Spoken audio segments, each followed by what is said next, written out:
कहानी शुरू होती है एक खुशहाल दंपति से। पत्नी का नाम मैरी था, जो कई सालों से मां बनने का सपना देख रही थी, लेकिन अब तक यह सपना अधूरा था। मैरी के पति का नाम विंस था, जो एक जाने माने टीवी शो होस्ट थे। उनका शो काफी मशहूर था और वह इस वजह से अच्छा खासा पैसा भी कमाते थे। एक दिन जब विंस अपनी शूटिंग खत्म कर घर लौटा, तो मैरी ने उसे एक खुशखबरी सुनाई। मैरी ने बताया कि वह मां बनने वाली है। ये सुनते ही विंस की खुशी का ठिकाना नहीं रहा। वह भी वर्षों से पिता बनने का इंतजार कर रहा था।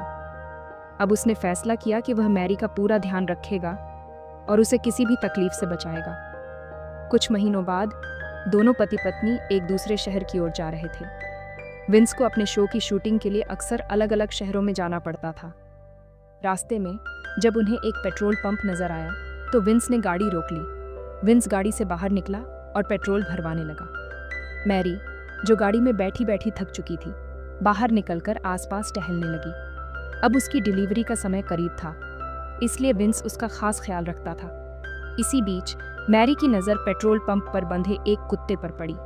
वह कुत्ता शांत बैठा था। जैसे ही मैरी उस कुत्ते के करीब जाती है, वह अचानक जोर जोर से भौंकने लगता है। कुत्ते की इस हरकत से मैरी सहम जाती है और डर के मारे पीछे हट जाती है। विंस और पेट्रोल पंप का मालिक फौरन मैरी की तरफ दौड़ते हैं।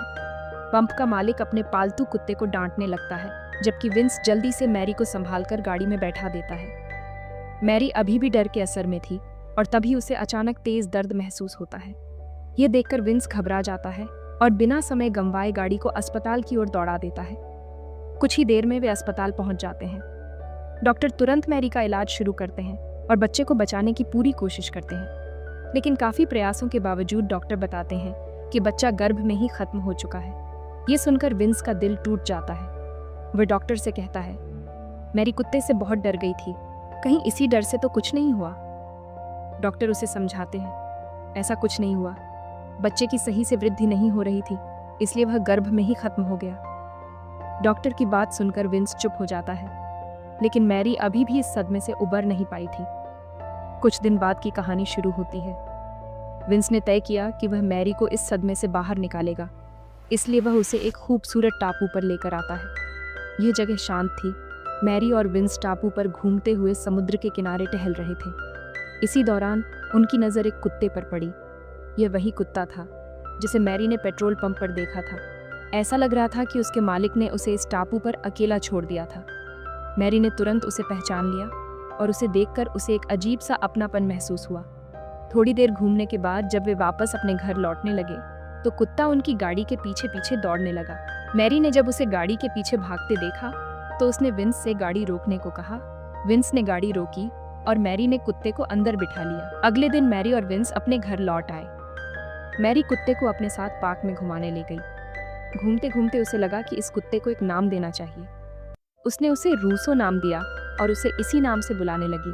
शाम को विंस ने मैरी के लिए उसकी पसंदीदा मिठाई लाने का फैसला किया। वह घर आया और सीधे रसोई में मिठाई रखने चला गया। इसी बीच मैरी रूसो को नहलाने में व्यस्त थी। जैसे ही विंस रसोई में मिठाई खाने लगा, रूसो भी दौड़ते हुए उसके पास आ गया। मैरी भी पीछे से आ गई और उसने विंस से कहा कि वह रूसो को भी मिठाई खिलाए। विंस ने उसकी बात मान ली और रूसो को मिठाई दे दी। लेकिन जब मैरी उसे बार बार रूसो नाम से बुलाने लगी, तो विंस थोड़ा असहज महसूस करने लगा। उसने मैरी से कहा, यह नाम क्यों रखा, कोई और नाम क्यों नहीं? अगले दिन दोनों का गुस्सा थोड़ा शांत हो गया। विंस मैरी को खुश करने के लिए उसे एक नया घर दिखाने ले गया। यह घर शहर की हलचल से दूर एक शांत इलाके में था। घर को देखकर मैरी बहुत खुश हुई। उसने विंस का शुक्रिया अदा किया। घर देखने के बाद दोनों वापस अपने पुराने घर लौट आए। रात को जब विंस मैरी के करीब आने की कोशिश करता है, तो रूसो भौंकने लगता है। वह मैरी को किसी और के करीब नहीं देख सकता था। विंस को यह बात बहुत खल गई और उसने रूसो को सबक सिखाने की कोशिश की, लेकिन मैरी ने विंस को रोक लिया। मैरी रूसो से भी उतना ही प्यार करती थी जितना वह विंस से करती थी। अगले दिन विंस अपने दफ्तर गया और अपनी दोस्त सारा से मिला। सारा ने उसे उदास देखा और वजह पूछी। विंस ने उसे अपनी पूरी परेशानी बताई। उसने कहा, हमारे घर में रूसो है जो मैरी का साथ बिल्कुल नहीं छोड़ता। वह मुझे बिल्कुल बर्दाश्त नहीं करता। सारा ने विंस की बात सुनकर एक हल्की मुस्कान दी और कहा, शायद रूसो को भी एक साथी की जरूरत है। अगर तुम उसकी इस जरूरत को पूरा करोगे तो हो सकता है वह तुम्हारे साथ भी दोस्ताना व्यवहार करने लगे। उस रात विंस घर लौटते समय एक बड़ा सा बॉक्स लेकर आया। मैरी ने जैसे ही बॉक्स देखा, उसकी आंखों में खुशी झलकने लगी। मैरी जब बॉक्स खोलती है तो उसमें उसे सिमिया नाम की एक प्यारी सी डॉगी नजर आती है। विंस उसे बताता है, रूसो को भी एक साथी की जरूरत थी, इसलिए मैं उसके लिए सिमिया को लेकर आया हूँ। विंस की यह बात सुनकर मैरी पहले तो चौंक जाती है, लेकिन मुस्कुराकर हामी भर देती है। रात को मैरी देखती है कि रूसो और सिमिया एक साथ खेल रहे हैं। रूसो का सिमिया के साथ इतना करीब होना मैरी को थोड़ा परेशान कर देता है। उसे लगने लगता है कि रूसो अब उससे दूर हो रहा है। मैरी की बेचैनी बढ़ने लगती है। विंस उसे शांत करने की कोशिश करता है और कहता है, तुम ज्यादा मत सोचो और आराम करो। अगले दिन विंस अपने ऑफिस के कामों में व्यस्त हो जाता है। रात को जब विंस घर लौटता है तो उसे सिमिया की लाश दिखाई देती है। यह देखकर वह हैरान रह जाता है।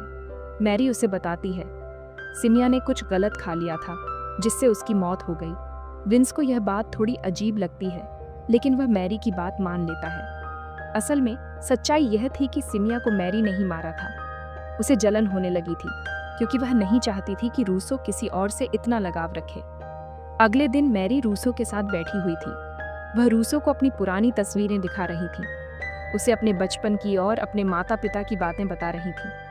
इसी दौरान उसे अपनी शादी की तस्वीर नजर आती है। इस तस्वीर में उसने दुल्हन का खूबसूरत जोड़ा पहना हुआ था।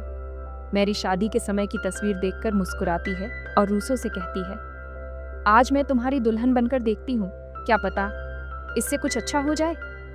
ये कहते हुए मैरी ने अपनी शादी का दुल्हन वाला जोड़ा पहन लिया और नाचने गाने में मशगूल हो गई।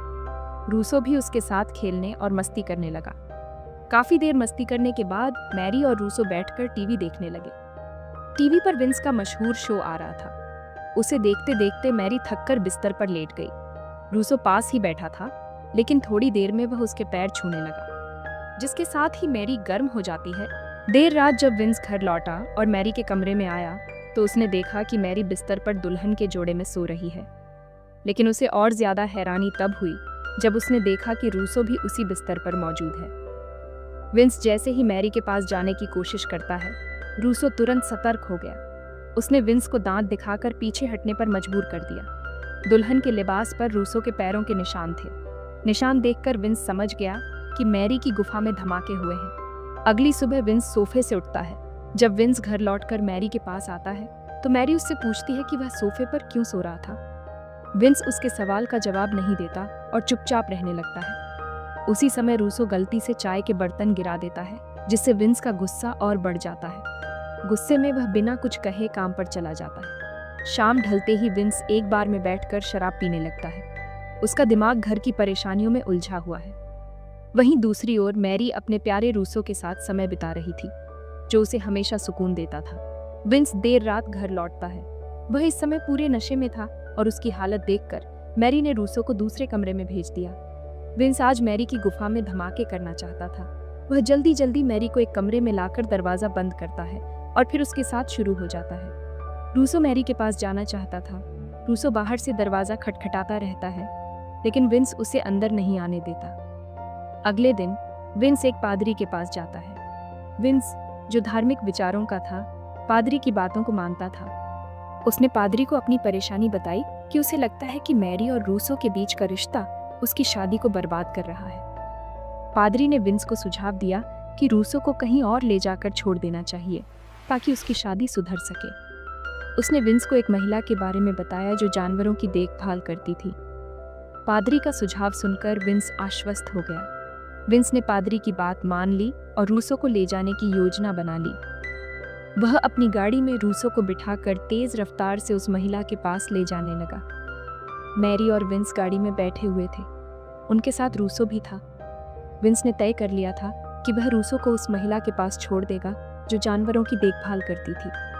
शुरू में मैरी ने इस बात का विरोध किया, लेकिन विंस के बार बार समझाने और जोर देने पर वह मुश्किल से मान गई। जल्दी ही वे दोनों महिला के पास पहुंच गए। मैरी ने भारी मन से रूसो को महिला के पास छोड़ दिया और विंस के साथ वापस लौटने लगी। रूसो को छोड़ते समय मैरी की आंखों में आंसू थे। वह ऐसा बिल्कुल नहीं करना चाहती थी, लेकिन विंस की खुशी के लिए उसने अपने दिल पर पत्थर रख लिया। रूसो के जाने के बाद दिन गुजरते गए। विंस को पूरा विश्वास था कि समय के साथ मैरी रूसो को भूल जाएगी, लेकिन ऐसा नहीं हुआ, बल्कि मैरी दिन ब दिन और उदास रहने लगी। विंस ने अपनी ओर से हर संभव कोशिश की कि मैरी खुश रहे।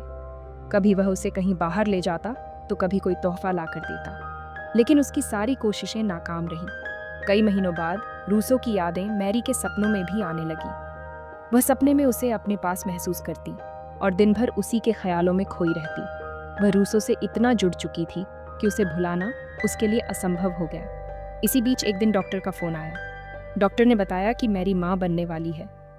इस खबर को सुनकर मैरी चौंक गई। वह सोचने लगी कि यह चमत्कार कैसे हुआ। उसे लगने लगा था कि यह रूसो की ही देन है, क्योंकि साला विंस तो उसकी प्यास भी नहीं बुझा पाता था। मैरी ने मन ही मन फैसला कर लिया। वह सीधे उस महिला के पास पहुंची जिसके पास रूसो था। रूसो को देखते ही वह अपने आंसुओं को रोक नहीं पाई और उसे गले से लगा लिया। थोड़ी देर बाद जब विंस घर पहुंचा तो उसने देखा कि मैरी ने अपना सामान पैक कर रखा है। उसके साथ रूसो भी खड़ा था। रूसो को देखकर विंस के चेहरे पर हैरानी साफ झलक रही थी। उसका मन कर रहा था कि वह रूसो को अभी सबक सिखा दे, लेकिन मैरी के कारण उसने अपने गुस्से को दबा लिया। वह गुस्से में मैरी से पूछता है, तुम ये सब क्या कर रही हो और कहाँ जाने की तैयारी है? लेकिन मैरी ने उसकी किसी भी बात का जवाब नहीं दिया। उसकी खामोशी और चेहरा सब कुछ बयां कर रहे थे। मैरी ने बिना कुछ कहे घर छोड़ दिया। उसके दिल में केवल एक ही ख्याल था कि रूसो के साथ ही उसकी असली खुशी है।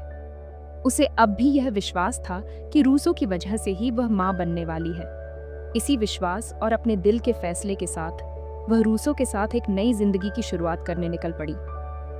इस तरह मैरी ने अपने अतीत को पीछे छोड़ते हुए रूसो के साथ अपने नए जीवन की शुरुआत की। यह कहानी यहीं समाप्त होती है। हमारी वीडियो देखने के लिए आपका बहुत बहुत धन्यवाद।